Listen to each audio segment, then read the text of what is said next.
ಸನ್ಮಾನ್ಯ ಅಧ್ಯಕ್ಷರೇ, ಈ ಸದನದಲ್ಲಿ ಅತ್ಯಂತ ವಿರೋಧ ಪಕ್ಷದ ಸ್ಥಾನ ಹೊಂದಿದಂಥವ್ರು ನಾವು. ಓಕೆ, ಈ 3 ಜನ ಏನು ಕೂತೀವಲ್ಲ, ಅವ್ರಿನ್ನೂ ಸ್ವಲ್ಪ ಆ ಕಡೆ ಅಡ್ಜಸ್ಟ್ ಇರ್ಬೋದು. ನಾನಂತರ ಪೂರ್ತಿ 100% ನಾನ್ ಅಡ್ಜಸ್ಟ್ಮೆಂಟ್. ಇವತ್ತು ಅಧ್ಯಕ್ಷರೇ,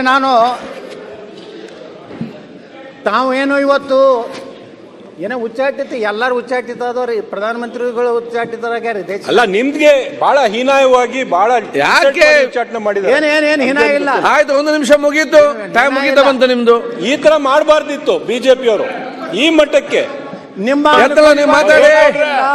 ಅಲ್ಲ, ಯಾಕೆ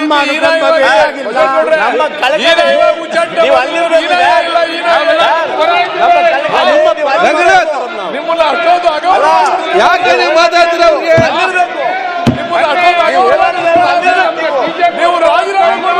ನೀವು ಮಾತಾಡಿದ್ರೆ ನೀವು ಮಾತಾಡಿ. ನಮ್ಮ ವಾಲ್ಮೀಕಿ ಜನಾಂಗದ ರಾಜಣ್ಣ ಅವರಿಗೆ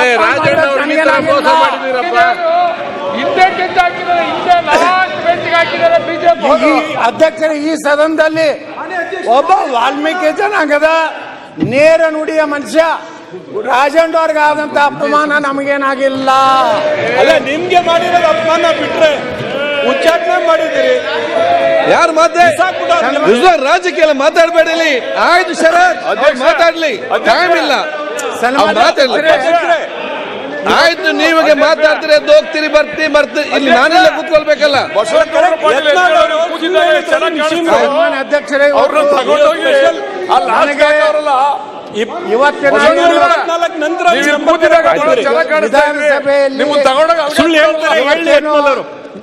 ಚರ್ಚೆಗೆ ಈ ಅಭಿವೃದ್ಧಿ ದೃಷ್ಟಿಯಿಂದ, ಕರ್ನಾಟಕದ ಅಭಿವೃದ್ಧಿ ದೃಷ್ಟಿಯಿಂದ ಚರ್ಚೆ ಮಾಡಲಿಕ್ಕೆ ಅವಕಾಶ ಕೊಟ್ಟಿದ್ದಕ್ಕೆ ತಮಗೆ ಧನ್ಯವಾದಗಳು. ಅಧ್ಯಕ್ಷರೇ, ಈಗ ಸಾಕಷ್ಟು ಈ ಅನುದಾನ ಬಗ್ಗೆ ಚರ್ಚೆ ನಡೀತಾ ಇದೆ. ಆಡಳಿತ ಪಕ್ಷದವರಿಗೆ ಹೆಚ್ಚು ಕೊಟ್ಟಿದ್ದಾರೆ, ನಮಗೆ ಕಡಿಮೆ ಕೊಟ್ಟಿದ್ದಾರೆ ಅಂತೇಳಿ. ನನ್ನ ಅನುಭವದ ಪ್ರಕಾರ ಈ ರಾಜ್ಯದಲ್ಲಿ ಯಾವ ಮುಖ್ಯಮಂತ್ರಿಗಳು, ಯಾವ ಆಡಳಿತ ಪಕ್ಷದವರು ಎಲ್ಲರಿಗೆ ಸಮಾನವಾಗಿ ಕೊಟ್ಟಂತ ಉದಾಹರಣೆ ಒಂದೂ ಇಲ್ಲ. ಇದನ್ನು ಯಾಕೆ ಹೇಳ್ತಾ ಇದ್ದೇನೆ ಅಂದರೆ, ನಮ್ಮ ಸರ್ಕಾರ ಇದ್ದಾಗೂ ಹಂಗೆ ಮಾಡಿದ್ದಾರೆ. ಆದರೆ ನಾನು BJPಯವರು ಮಾಡಿದ್ದಾರೆ, ಅದಕ್ಕೆ ನಾವು ಹಿಂಗೆ ಮಾಡ್ತೀವಿ ಅನ್ನೋಂಥ ನಿಮ್ಮ ನಿಲುವನ್ನು ನಾನು ತೀವ್ರವಾಗಿ ಖಂಡಿಸುತ್ತೇನೆ. ಯಾಕಂದರೆ ಒಬ್ಬ ರಾಜ್ಯದ ಮುಖ್ಯಮಂತ್ರಿಗಳು, ಅಧ್ಯಕ್ಷರೇ, ಇವತ್ತು ನಾನು ನನ್ನ ಮತಕ್ಷೇತ್ರದ ಫುಟ್ಪಾತ್ ಬಗ್ಗೆ ಮಾತಾಡೋದಿಲ್ಲ, ರಸ್ತೆ ಬಗ್ಗೆ ಮಾತಾಡೋದಿಲ್ಲ. ಏನೋ ಅತಿ ಪ್ರವಾಹ ಯಾವಾಗಲೂ ಯಾವ ಸರ್ಕಾರ ಇದ್ದರೂ ಬದ್ದೈತೆ, ಬರಗಾಲ ಯಾವಾಗಲೂ ಬಿದ್ದದ. ಆಯಾ ಕಾಲದಿದ್ದ ಸರ್ಕಾರ ಎಷ್ಟು ಕೆಲಸ ಮಾಡ್ಯಾರ ಅನ್ನೋದು ರಾಜ್ಯ ಜನರಿಗೆ ಗೊತ್ತಿದೆ. ಆದರೆ ನಮ್ಮ ಮೂಲ ಸಮಸ್ಯೆ ಏನಂದ್ರೆ ಅಧ್ಯಕ್ಷರೇ, ಇವತ್ತು ಕೃಷ್ಣಾ ನೀರಾವರಿ ಯೋಜನೆ. ನಾವೇನಾದ್ರು ಉತ್ತರ ಕರ್ನಾಟಕದವ್ರು ಅಭಿವೃದ್ಧಿ ಆಗಬೇಕಾದ್ರೆ, ನಮಗೂ ದಕ್ಷಿಣ ಭಾಗದ ಕರ್ನಾಟಕದ ಜನರಂಗೆ ಉತ್ತರ ಕರ್ನಾಟಕದ ಜನರು ನೆಮ್ಮದಿಯಿಂದಿರಬೇಕಾದ್ರೆ, ಅವರು ಸ್ವಾವಲಂಬಿಗಳಾಗಬೇಕಾದ್ರೆ, ಇವತ್ತು ಕೃಷ್ಣಾ ಯೋಜನೆಗಳೇನದಾವ, ಕೃಷ್ಣಾ ಕಣಿವೆ ಯೋಜನೆಗಳು, ಇದು ಭಾಳ ಪ್ರಮುಖವಾದಂಥ ಅಧ್ಯಕ್ಷರೇ. ಇವತ್ತು 1964ರಲ್ಲಿ ದಿವಂಗತ ಲಾಲ್ ಬಹದ್ದೂರ್ ಶಾಸ್ತ್ರಿ ಶಿಲಾನ್ಯಾಸ ಮಾಡಿದ್ರು. ಸ್ಟೇಜ್ 1 ಸ್ಟೇಜ್ ಜೆ ಸ್ಕೀಮ್ ಮುಗಿಲಿಕ್ಕೆ 45 ವರ್ಷ ಬೇಕಾಯಿತು. ಈ ಒಂದು ತುಲಾಭಾರ ಮಾಡಿದ್ದಕ್ಕೇನು ಉಪಕಾರ ನಮಗೇನು ಆಗಲಿಲ್ಲ. ಶ್ರೀಮತಿ ಇಂದಿರಾ ಗಾಂಧಿಯವ್ರನ್ನ ತುಲಾಭಾರ ಮಾಡಿದ್ವಿ, ನಿಜಲಿಂಗಪ್ಪನವ್ರು ತುಲಾಭಾರ ಮಾಡಿದ್ವಿ. ಆದರೆ ಅದರಿಂದ ಬರೀ ಭಾಷಣ ಕೇಳೋದಾಯಿತು, ನಾವು ಹೇಳೋದಾಯಿತು. ಆದರೆ ಅಧ್ಯಕ್ಷರೇ, ಕಾವೇರಿ ಅದು ನಮ್ಮ ನದಿನೇ. ಕಾವೇರಿಯಿಂದ ಕೇವಲ ಕರ್ನಾಟಕ 23% ಭಾಗಕ್ಕೆ ಇವತ್ತು ನೀರಾವರಿ ಸಿಗ್ತದೆ. ಆದರೆ ಕೃಷ್ಣೆ ಏನಿದಾಳಲ್ಲ, ಕರ್ನಾಟಕದ 72% ಭಾಗಕ್ಕೆ ನೀರು ಕೊಡುವಂಥ ಕೃಷ್ಣಾ ನದಿಯ ನೀರನ್ನು ಇವತ್ತು ನಾವು ಸದ್ಬಳಕೆಯನ್ನು ಮಾಡ್ಕೋತಾ ಇಲ್ಲ. ನಾವು ಭಾಳ ನೋವು ಇದ್ದಿದ್ದು ಅಧ್ಯಕ್ಷರೇ. ಇವತ್ತು ಕೃಷ್ಣಾ ಮೇಲ್ದಂಡೆ ಯೋಜನೆ ಸುಮಾರು 1,480 ಕಿಲೋಮೀಟರ್ ಏನು ಮಹಾರಾಷ್ಟ್ರದಿಂದ ಆಂಧ್ರವರೆಗೇನು ಹೋಗ್ತದಲ್ಲ ಅಧ್ಯಕ್ಷರೇ, ಅದರಲ್ಲಿ 480 ಕಿಲೋಮೀಟರ್ ಕರ್ನಾಟಕದ ಹರಿದು ಹೋಗ್ತದೆ. ಇವತ್ತು ನಮಗೆ ಬಂದಂಥದ್ದು 519 6 ಅದರ ಒಂದು ವ್ಯವಸ್ಥೆಯಲ್ಲಿ ಇವತ್ತು ನಮಗೆ ಇನ್ನೂ 524.25 ಆಗಬೇಕಾಗಿದೆ ಅಧ್ಯಕ್ಷರೇ. ಇದು ಆಯ್ತಂದರೆ ಒಟ್ಟು ಯೋಜನೆ ಹಂತ 1ರಲ್ಲಿ ಅಧ್ಯಕ್ಷರೇ 119 TMC ನೀರು ಯೋಜನೆ, ಅದರಲ್ಲಿ 4,25,000 ಹೆಕ್ಟರ್. ಹಂತ 2ರಲ್ಲಿ 54 TMC ನೀರನ್ನು ಬಳಕೆ ಮಾಡಿಕೊಂಡ್ರೆ ಒಟ್ಟು ಅದರಲ್ಲಿ 1,97,000 ಹೆಕ್ಟರ್. ಅಂದರೆ ಅಧ್ಯಕ್ಷರೇ ಹೆಚ್ಚು ಕಡಿಮೆ 6,22,120 ಹೆಕ್ಟರ್. ಅಂದಾಜು ಸುಮಾರು 16 ರಿಂದ 17 ಲಕ್ಷ ಎಕರೆ ನೀರಾವರಿ ಆಗುವಂಥ ಒಂದು ಭಾಳ ಪ್ರಮುಖವಾದಂಥ ಯೋಜನೆಗೆ ಅಧ್ಯಕ್ಷರೇ ಇವತ್ತು ಸರ್ಕಾರಗಳು, ಈ ಸರ್ಕಾರ ಆ ಸರ್ಕಾರ ಅದನ್ನು ಟೀಕೆ ಮಾಡೋಕ್ಕೆ ಹೋಗೋದಿಲ್ಲ. ಎಲ್ಲರೂ ಉತ್ತರ ಕರ್ನಾಟಕದಲ್ಲಿರೋ ಜನಪ್ರತಿನಿಧಿಗಳು ಎಲ್ಲರ ಭಾಷಣದಲ್ಲಿಯೂ ಕೃಷ್ಣೇ ನಮ್ಮ ಸರ್ಕಾರ ಬಂದರೆ ವರ್ಷಕ್ಕೆ 25,000 ಕೋಟಿ ಕೊಡ್ತೀವಿ, ನಮ್ಮ ಸರ್ಕಾರ ನಮ್ಮ ನಡೆ ಕೃಷ್ಣೆ ಕಡೆಗೆ ಅಲ್ಲಿ ಹೋಗಿ ಪ್ರತಿಜ್ಞೆ ಮಾಡ್ತಾರೆ. ನನ್ನ ಸರ್ಕಾರ ಬಂದರೆ ಸಂಪೂರ್ಣವಾಗಿ ಪ್ರತಿ ವರ್ಷ 5 ವರ್ಷದ ಅವಧಿಯಲ್ಲಿ ಸಂಪೂರ್ಣ ಹಣ ಕೊಟ್ಟು ಇವತ್ತು ನಾನು ಮುಗಿಸ್ತೀನಿ ಅನ್ನೋಂಥ ಭರವಸೆಯನ್ನು ಕೊಟ್ಟು ಇವತ್ತು ಅಧಿಕಾರಕ್ಕೆ ಬರ್ತಾರೆ ಅಧ್ಯಕ್ಷರೇ. ಆ ದುರ್ದೈವ ಅಂದರೆ ಅಧ್ಯಕ್ಷರೇ ಇವತ್ತು ಈ ಒಂದು ಕ್ಷೇತ್ರದ ಏನು ಭೂ ಸ್ವಾಧೀನ ಪ್ರಕ್ರಿಯೆ ಇವತ್ತೇನಿದೆ ಅಧ್ಯಕ್ಷರೇ, ಇವತ್ತು ಒಟ್ಟು ನಮ್ಮ ಈ ಭೂ ಸ್ವಾಧೀನ ಪ್ರಕ್ರಿಯೆಗೇನೆ ಅಧ್ಯಕ್ಷರೇ ಸುಮಾರು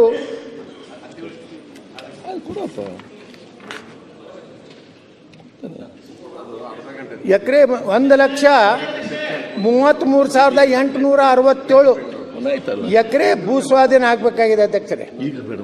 ಇದರಲ್ಲಿ ಈಗ ನಮ್ಮ ಸರ್ಕಾರ ಇದ್ದಾಗ, ಅದರಲ್ಲಿ ವಿಶೇಷವಾಗಿ ನಮ್ಮ ಬೊಮ್ಮಾರಿದ್ದಾಗ ಈ ಭೂ ಸ್ವಾಧೀನ ಪ್ರಕ್ರಿಯೆಯನ್ನು ಪ್ರಾರಂಭ ಮಾಡಿದ್ರು. ಆದರೆ ದುರ್ದೈವಂದ್ರ ಅವತ್ತು ನಾವು ವಿರೋಧ ಪಕ್ಷ ನಮ್ಮ ಸರ್ಕಾರ ಬಂದರೆ ರೈತರಿಗೆ ನಾವು ಒಂದು ಎಕರೆಗೆ 40 ಲಕ್ಷ ರೂಪಾಯಿ ನೀರಾವರಿಗೆ, ಕುಸ್ಕಿ ಜಮೀನಿಗೆ 25 ರಿಂದ 30 ಲಕ್ಷ ರೂಪಾಯಿ ಕೊಡ್ತೀವಿ ಅಂತ ಹೇಳಿಕೆಗಳನ್ನು ಕೊಟ್ಟು ಈ ರಾಜ್ಯದ ಜನರ ಒಂದು ಏನು ಹಾದಿಯನ್ನು ತಪ್ಪಿಸಿ ಇವತ್ತು ನೋಡ್ರಿ ಅಧ್ಯಕ್ಷರೇ, ಇದೇ ಮುಖ್ಯಮಂತ್ರಿಗಳು ಬೆಳಗಾವಿಯಲ್ಲಿ ನಮ್ಮ ಕೃಷ್ಣಾ ಕಣಿವೆಯಲ್ಲಿ ಬರುವಂಥ ಶಾಸಕರ ಸಭೆ ಮಾಡಿದ್ರು. ಆ ಸಭೆ ಮಾಡಬೇಕಾದ ಕಾರಣ ಅಂದ್ರೆ ಬಾಗಲಕೋಟೆಯಲ್ಲಿ ಪಕ್ಷಾತೀತವಾಗಿ ಏನು ಸಂತ್ರಸ್ತರು ಈ ಒಂದು ಪರಿಹಾರವನ್ನು ಕೊಡಬೇಕಂತೇಳಿ ಇವತ್ತೇನು ಅಲ್ಲಿಯ ರೈತರು ಹೋರಾಟಕ್ಕಿಳಿದಾಗ ಮುಖ್ಯಮಂತ್ರಿಗಳು ಹೇಳಿದ್ರು, ಬೆಳಗಾವಿ ಅಧಿವೇಶನ ಮುಗಿದ್ರೊಳಗಾಗಿ ನಾನು ಎಷ್ಟು ಪರಿಹಾರವನ್ನು ಎಕರೆಗೆ ಯಾವ ರೀತಿ ನಾವು ಪರಿಹಾರವನ್ನು ಕೊಡ್ತೀವಿ ಅನ್ನೋಂಥದ್ದನ್ನು ಹೇಳಿದ್ರು ಅಧ್ಯಕ್ಷರೇ. ಆ ದುರ್ದೈವ ಅಂದರೆ ಇನ್ನೂವರೆಗೂ ರಾಜ್ಯ ಸರ್ಕಾರ ಭೂ ಸ್ವಾಧೀನ ಪ್ರಕ್ರಿಯೆಯನ್ನು ಪ್ರಾರಂಭ ಮಾಡಲಿಲ್ಲ. ರೈತರಿಗೆ ಕೊಡಬೇಕಾದಂಥ ಭೂ ಸ್ವಾಧೀನದ ಹಣ ಕೊಡುವಂಥ ಯಾವ ರೇಟ್ ಕೊಡ್ತೀರೋ ಅನ್ನೋಂಥದ್ದನ್ನು ಇನ್ನೂವರೆಗೂ ಇವತ್ತು ಸರ್ಕಾರ ಘೋಷಣೆ ಮಾಡದೆ ಇವತ್ತು ಅಧ್ಯಕ್ಷರೇ ನಾನು ವಿನಂತಿ ಮಾಡ್ಕೋತೀನಿ ಸರ್ಕಾರಕ್ಕೆ, ಸುಮಾರು 1.5 ಲಕ್ಷ ಕೋಟಿ ರೂಪಾಯಿ ಬೇಕು. ಇದೆಲ್ಲ ನಮ್ಮ ಸುಮಾರು 177 TMC ನೀರನ್ನು ಸದ್ಬಳಕೆ ಉತ್ತರ ಕರ್ನಾಟಕದ ಅಭಿವೃದ್ಧಿ ಸಲುವಾಗಿ, ಇದು ಕೇವಲ ಉತ್ತರ ಕರ್ನಾಟಕ ಅಲ್ಲ ಅಧ್ಯಕ್ಷರೇ, ತುಮಕೂರುವರೆಗೆ ಕುಡಿಯೋ ನೀರನ್ನು ಕೊಡುವಷ್ಟು ಸಾಮರ್ಥ್ಯ ಇರುವಂಥ ಕೃಷ್ಣಾ ಯೋಜನೆಗೆ ಇವತ್ತೇನು ಸರ್ಕಾರ ಏನು ಹೇಳಿದೆಯಲ್ಲ, ನಾವು ಇಷ್ಟು ಹಣ ಕೊಡ್ತೀವಿ ಅಂತೇಳಿ ಇನ್ನೂವರೆಗೆ ನಮ್ಮ ಬಜೆಟ್ನಲ್ಲಿ 1 ರೂಪಾಯಿ ಇಟ್ಟಿಲ್ಲ ಅಧ್ಯಕ್ಷರೇ. ಈ ಸಲದ ಬಜೆಟ್ನಲ್ಲಿ ಕೃಷ್ಣಾ ಕಣಿವೆಯ ಯಾವ ಯೋಜನೆಗಳಿಗೂ ನಿರ್ದಿಷ್ಟವಾಗಿ ಇಷ್ಟು ಹಣ ಅನ್ನುವಂಥದ್ದು ಕೊಟ್ಟಿಲ್ಲ. ಭೂ ಸ್ವಾಧೀನ ಪ್ರಕ್ರಿಯೆ ಸಂಪೂರ್ಣವಾಗಿ ಸ್ಥಗಿತ ಆಗಿದೆ. ನಾವೆಲ್ಲ ಭಾಳ ಇದನ್ನು ಯಾವ ರೀತಿ ಅಂದರೆ ಅಧ್ಯಕ್ಷರೇ, ಇವತ್ತು ಸುಮಾರು ನಮ್ಮ ರೈತರು ಅವರ ಈಗ ಎಲ್ಲಿ ಸ್ವಾಧೀನ ಆಗ್ತೈತೆ ಅನ್ನೋದ್ರ ಮ್ಯಾಗ ಪ್ರತಿಯೊಂದರ ರೈತರ ಭೂಮಿ ಮೇಲೆ ಇದನ್ನು ಮುಳುಗಡೆ ಪ್ರದೇಶ ಅಂತೇಳಿ ಆ ಉತ್ತಾರಿಗಳ ಮೇಲೆ ಇವತ್ತು ಉಲ್ಲೇಖ ಮಾಡಿದ್ದಾರೆ. ಹಿಂಗಾಗಿ ಆ ರೈತರಿಗೆ ಸಾಲ ಸಿಗ್ತಾ ಇಲ್ಲ. ರೈತರು ಮತ್ತೊಂದು ಕಡೆ ಜಮೀನು ತಗೊಂಡು ಅವರು ಹೊಸ ಜೀವನ ಪ್ರಾರಂಭ ಮಾಡಬೇಕಂದ್ರೆ ಆ ರೈತರಿಗೆ ಯಾವುದೇ ರೀತಿಯ ಇವತ್ತು ಸರ್ಕಾರದ ನಿರ್ದಿಷ್ಟವಾದಂಥ ಉತ್ತರ ಇವತ್ತು ಸಿಗ್ತಾ ಇಲ್ಲ ಅಧ್ಯಕ್ಷರೇ. ಇದರಿಂದ ಅಧ್ಯಕ್ಷರೇ, ನಮ್ಮ ಉತ್ತರ ಕರ್ನಾಟಕದ ಏನು ನೀರಾವರಿ ಯೋಜನೆಗಳಿದಾವೆ ಅದರ ಒಂದು ಉದ್ದೇಶ ಇವತ್ತೇನಾದರೂ ಸರ್ಕಾರಕ್ಕೆ ನಿಜವಾಗಿ ಕಳಕಳಿದ್ರೆ, ದುರ್ದೈವ ಅಂದರೆ ನಮ್ಮ ರಾಜ್ಯದಲ್ಲಿ ಏನಾಗೋಗ್ಬಿಟ್ಟಿದೆ ಅಧ್ಯಕ್ಷರೇ, ಉತ್ತರ ಕರ್ನಾಟಕದ ಶಾಸಕರು ಇದರ ಬಗ್ಗೆ ಯಾರು ಆಡಳಿತದಲ್ಲಿದ್ದಾಗ ಬೇರೆ ಮಾತಾಡ್ತಾರೆ, ವಿರೋಧ ಪಕ್ಷದಲ್ಲಿದ್ದಾಗ ಬೇರೆ ಮಾತಾಡ್ತಾರೆ. ಇದರಿಂದ ಇವತ್ತು ಸಂಪೂರ್ಣವಾಗಿ ಉತ್ತರ ಕನ್ನಡ ಇವತ್ತು ನೋಡಿ ಇಲ್ಲ ಅಧ್ಯಕ್ಷ, ನಾನು ಜನರಲ್ ಎಲ್ಲಾನು ವಿಷಯ ತೊಗೊಂಡು ಮಾತಾಡ್ತೇನೆ. ಸ್ಪೆಸಿಫಿಕ್ ಆಗಿ ನಾನು ವಿಧಾನಸಭೆದು ಏನೂ ಹೇಳುವುದಿಲ್ಲ. ಯಾಕಂದ್ರೆ ನಾನು ವಿಧಾನಸಭೆಯಲ್ಲಿ ಅಂತ ಮೂಲಭೂತ ನನ್ನ ಮಾತಾಡಬೇಡಿ. ಕೃಷ್ಣಾ ಯೋಜನೆಯನ್ನ ಸರ್ಕಾರದ ನೀತಿ ಏನು, ಸರ್ಕಾರ ಇವತ್ತು ಯಾವ ಇದರಲ್ಲಿ ಈ ಒಂದು ನೀವೆಲ್ಲ ಅರ್ಜೆಂಟ್ ಅಲ್ಲಿ ಕೈ ಎತ್ತುವ ಪರಿಸ್ಥಿತಿಯಲ್ಲಿ ಮಾತಾಡಿ ಹೋಗ್ಲಿಕ್ಕೆ ಅರ್ಜೆಂಟ್ ಅಲ್ಲಿ ಇವತ್ತೇನಾಗಿದೆ, ಮೊದಲ ಹಂತದ್ದೇ ಇವತ್ತು ನೀವು ಹೇಳಿದ್ದಕ್ಕೆ ಊಟಕ್ಕೆ ಹೋಗಿಲ್ಲ ನಾವು. ಇವತ್ತು ಮೊದಲ ಹಂತದ ಯೋಜನೆನೇ 45 ವರ್ಷ ತಗೊಂಡಿದೆ. ಇನ್ನು 3ನೇ ಹಂತ 4ನೇ ಹಂತ ಇವಕ್ಕೆ ಇವರ ಲೆಕ್ಕಾಚಾರ ನೋಡಿದ್ರೆ ವಿಷಯ ಬಹಳಷ್ಟು ತಿಳಿಸಿದ್ರಿ, ವಿಚಾರ 1,500,000 ಲಕ್ಷ ಕೋಟಿ ರೂಪಾಯಿ ಏನಿದೆ, ಓಕೆ, ನೀವು ಹೆಂಗೆ ಗ್ಯಾರಂಟಿ ಅಂತ ಹೇಳಿ ತಗೊಂಡು ಬಂದಿರಲ್ಲ, ಹಂಗ ಕರ್ನಾಟಕ ಸರ್ಕಾರ 1 ಲಕ್ಷ ಕೋಟಿ ರೂಪಾಯಿ ಸಾಲ ಮಾಡಿ ಆದ್ರೂ ಉತ್ತರ ಕರ್ನಾಟಕದ ನೀರಾವರಿ ಯೋಜನೆ ಮುಗಿಸ್ಬೇಕು. ಮತ್ತೇನು ರೈತರಿಗೆ ಇವತ್ತೇನು ಭೂ ಪರಿಹಾರಕ್ಕೆ ನಾವು ಎಟ್ಟು ಕೊಡ್ತೀವಿ ಅನ್ನೋಂಥದ್ದು ಸರ್ಕಾರ ಇವತ್ತು ಅದನ್ನ ಮಾನ್ಯ ಮುಖ್ಯಮಂತ್ರಿಗಳು ತಮ್ಮ ಉತ್ತರ ಕೊಡುವ ಕಾಲದಲ್ಲಿ ಕೃಷ್ಣಾ ಕಣಿವೆಯ ರೈತರಿಗೆ ಇವತ್ತೇನು ಸುಮಾರು 1,33,000 ಎಕರೆಯನ್ನು ಇವತ್ತು ನೀರಾವರಿಗೆ ನಮ್ಮ ಯೋಜನೆಗೇನು ಭೂ ಸ್ವಾಧೀನ ಮಾಡ್ತಾ ಇದ್ದಾರೆ. ಸ್ಪಷ್ಟವಾದಂತ ಕೊಡಬೇಕನ್ನುವಂತ ವಿನಂತಿ ಮಾಡಿಕೊಂಡು ಅಧ್ಯಕ್ಷರೇ, ಇವತ್ತು ಈ ಉತ್ತರ ಕರ್ನಾಟಕ ಕೃಷ್ಣಾ ಕಣಿವೆಯ ಸಲುವಾಗಿ ಒಂದು ವಿಶೇಷವಾದಂಥ ಅಧಿವೇಶನ ಕರೆದು ಕನಿಷ್ಠ ಇದ್ರ ಮೇಲೆ ಬೆಳಕು ಚೆಲ್ಲುವಂತ ಕೆಲಸ ಸರ್ಕಾರ ತಾವು ವಿಶೇಷವಾಗಿ ಮುತುವರ್ಜಿ ಮಾಡಬೇಕಂತೇಳಿ ವಿನಂತಿ ಮಾಡಿ ನಾನು 2 ಮಾತು ಮುಗಿಸ್ತಾ ಇದ್ದೀನಿ. HMB फंक्शन हॉल आपके खुशियों की जगह। बीजापुर में मंगनी, शादी, अकीका जैसे खुशियों के प्रोग्राम्स के लिए पार्किंग की विशाल जगह और आलीशान हॉल में रहने खाने के सारे इंतजाम। HMB function hall Ganesh Nagar, Bengaluru bypass road, Maruti and Toyota showroom, back side, Bijapur. Booking शुरू हो चुकी है।